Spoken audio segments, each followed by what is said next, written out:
Hola, soy Alejandra y vamos con la lección 347 de un curso de milagros. La ira procede de los juicios y los juicios son el arma que utilizo contra mí mismo a fin de mantener el milagro alejado de mí. Pero antes vamos a colocar esta lección en manos del Espíritu Santo para que sea Él guiándonos desde su amor, desde su sabiduría, desde su luz, desde su paz y que nosotros seamos escuchando desde lo más profundo de nuestro corazón, siempre de la mano de Jesús, siempre de la voluntad del Padre Celestial, en nombre del Padre, del Hijo, del Espíritu Santo. Amén. La ira procede de los juicios y los juicios son el arma que utilizo contra mí mismo a fin de mantener el milagro alejado de mí. ¿Qué nos recuerda esta lección? Que no hay nada fuera del Padre Celestial, que el Padre Celestial es la luz, el creador absoluto por excelencia, que no hay nada opuesto al Padre Celestial y que el Padre Celestial es amor y todas las virtudes que se desprenden de él. Que partiendo de eso, Él nos hizo a su imagen y semejanza, por lo tanto tenemos todos los atributos del Padre Celestial. Sin embargo, cuando nosotros bajamos de ese nivel espiritual tan alto, ¿cierto? A lo que muchos han llamado la caída de Adán, el pecado original, el proceso de separación lo llama el curso de milagros, el Big Bang, pareciera que nuestra mente se hubiera dividido en dos, ¿cierto?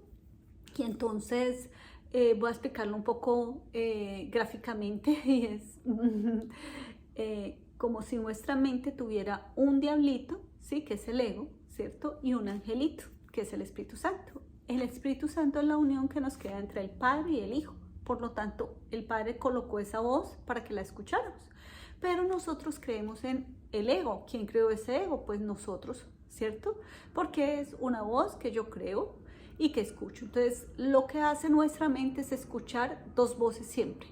O la voz del ego o la voz del Espíritu Santo. O la voz del amor o la voz del miedo, ¿cierto? ¿A qué nos conduce el miedo? A no recordar lo que somos, porque si buscamos dentro de nuestro corazón solo vamos a encontrar amor, porque no hay otra cosa afuera. De hecho, Jesús lo dice siempre, busca primero el reino de Dios, y el reino de Dios pues es su amor, no hay otro reino, y el resto te dará por añadidura. Pero el ego te dice, busca afuera, y afuera o están todos los culpables o están todas las personas que te pueden salvar. Entonces tú siempre buscas una salvación. De hecho, pongo un ejemplo y es la mayoría de la gente busca terapias en donde el terapeuta, el psicólogo, la persona que te está haciendo la terapia te dé la solución, porque a ti te da miedo seguir realmente a tu alma y tu propio consejo te da miedo. ¿Por qué? Porque a veces escuchas el ego, entonces siempre estás buscando la solución fuera de ti. Bueno, ¿y qué hago? ¿Cierto? De hecho, pues cuando vamos a la iglesia siempre estamos, digamos, en esa parte, cuando estamos en ese proceso de evolución, digámoslo así, vamos a la iglesia, a un templo, llámese como se llame, siempre estamos buscando que afuera el pastor, el padre, el maestro, todos nos salven, pero nunca adentro.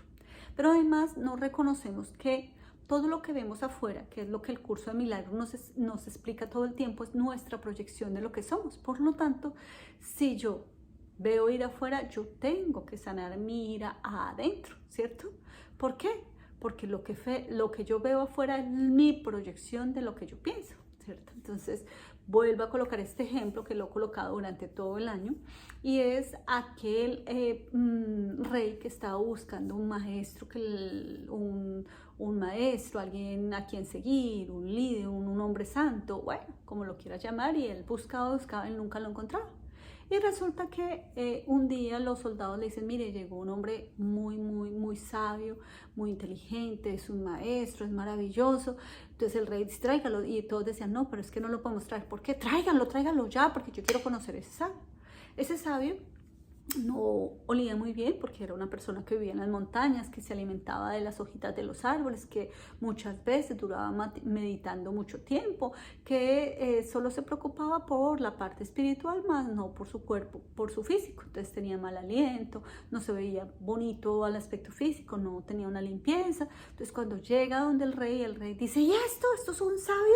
Mírese usted, mire esa nariz horrible y mire esos dientes terribles y mire ese cabello, usted no se baña, no sabe que huele horrible, usted si es que es horrible, ¿cómo va a ser un sabio así? Si un sabio no podría ser así. Usted mírese, mire esas manos sucias, usted de verdad parece un pordiosero, qué tristeza. Y ustedes soldados, ¿qué les pasa? Miren, que él no puede ser un sabio. Entonces el sabio muy amablemente desde su corazón le dice, Cuando tú pones este dedito hacia allá hay 3 apuntándote, ¿cierto? Por lo tanto, quiero que por favor le digas al arquitecto que me creó que él se equivocó. Por lo tanto, no me estás juzgando a mí, estás juzgando al arquitecto. Entonces el rey se queda como, wow. Entonces, cada vez que nosotros juzgamos afuera, ¿cierto? Tenemos acá esos imaginarios, digámoslo así, ¿cierto? Y entonces lo que juzgamos no lo que vemos, sino lo que pensamos, porque lo que se imaginó ese rey es que un sabio debería ser, no sé, quizás bello, iluminado, no sé, ¿cierto? Pero cuando lo ve normalito, lo ve pues que tiene otro tipo de costumbres, pues no lo cree sabio, ¿cierto? Entonces no se enfrascó con la ira hacia afuera, sino con la ira hacia sí mismo, porque es enojado con lo que él pensaba, más no lo que es, pero saca su ira. Por lo tanto, ¿quién tiene la ira adentro? Entonces, esta lección es muy bella porque nos dice que la ira procede de los juicios, pero no es los juicios solamente que hacemos a los demás, sino que mi mente ya hizo una creencia frente a lo que debe ser. Por eso a veces nosotros juzgamos muy duros, especialmente a nuestros padres, a nuestros hermanos, a nuestros amigos, a nuestros familiares. ¿Por qué? Porque creemos que deben comportarse de una manera para, digamos, encajar en una sociedad. Pero si no se comportan de acuerdo a lo que yo piense, pues yo ya hago un juicio y digo, él es mal padre, ella es mala madre, él es mal hermano porque no hizo lo que yo quería, ¿cierto? Entonces, hay algo muy bonito y en la psicoterapia lo que se busca, ustedes saben que este libro también tiene un capítulo que es dedicado a la psicoterapia y lo que busca es quitar esos errores de pensamiento que tenemos frente a los demás y frente a las situaciones. ¿Para qué? Porque cuando nosotros hacemos una proyección afuera y como estamos vibrando en esa proyección, hemos hablado muchas veces de lo que es la ley del círculo. Y esa ley del círculo nos dice que toda energía creada vuelve a su creador. Entonces, si yo genero ira, si yo genero un juzgamiento, vuelve a mí. Entonces, ustedes van a ver, y eso yo lo escuchaba mucho de mi abuelo en Colombia, utilizamos la lengua es el azote de nosotros mismos, ¿cierto?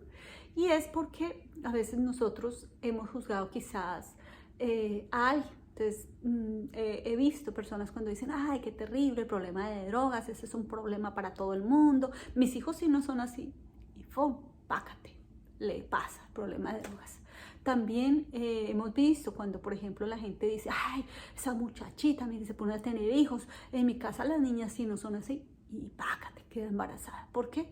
Porque todo juicio tenemos que vivirlo, ¿para qué? Para que lo vivamos en carne propia y miremos que no podemos juzgar al otro. ¿Por qué? Porque eso genera una energía y toda energía creada vuelve a su creador, ¿cierto? ¿Por qué? Porque recordemos que por fuera tomamos una individualidad, pero por dentro somos unidad.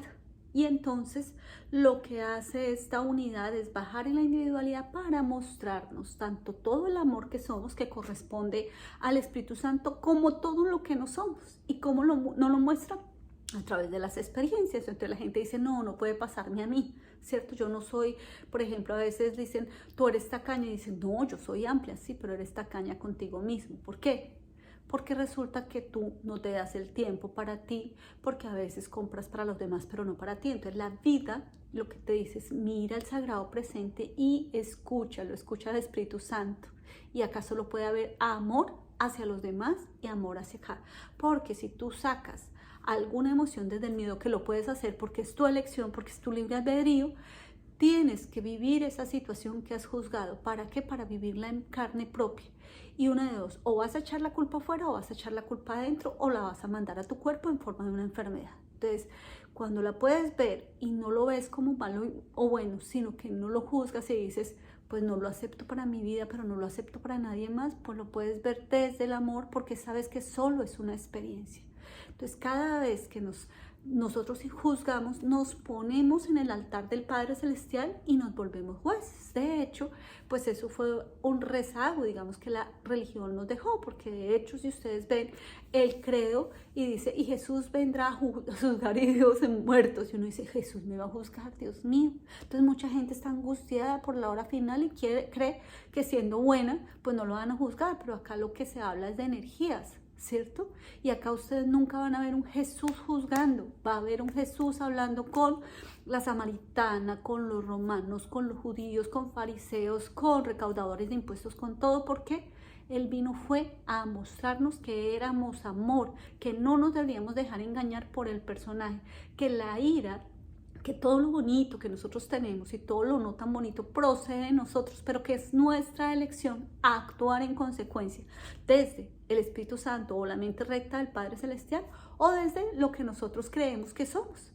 De hecho, ustedes a veces dicen, me tengo que hacer la brava para que me hagan caso y te pones esa máscara. Entonces, básicamente nos dice, no te alejes de los milagros, porque la ira no te deja ver a tu hermano inocente, y si no te deja ver a tu hermano inocente, pues tampoco va a permitir que tú te veas inocente.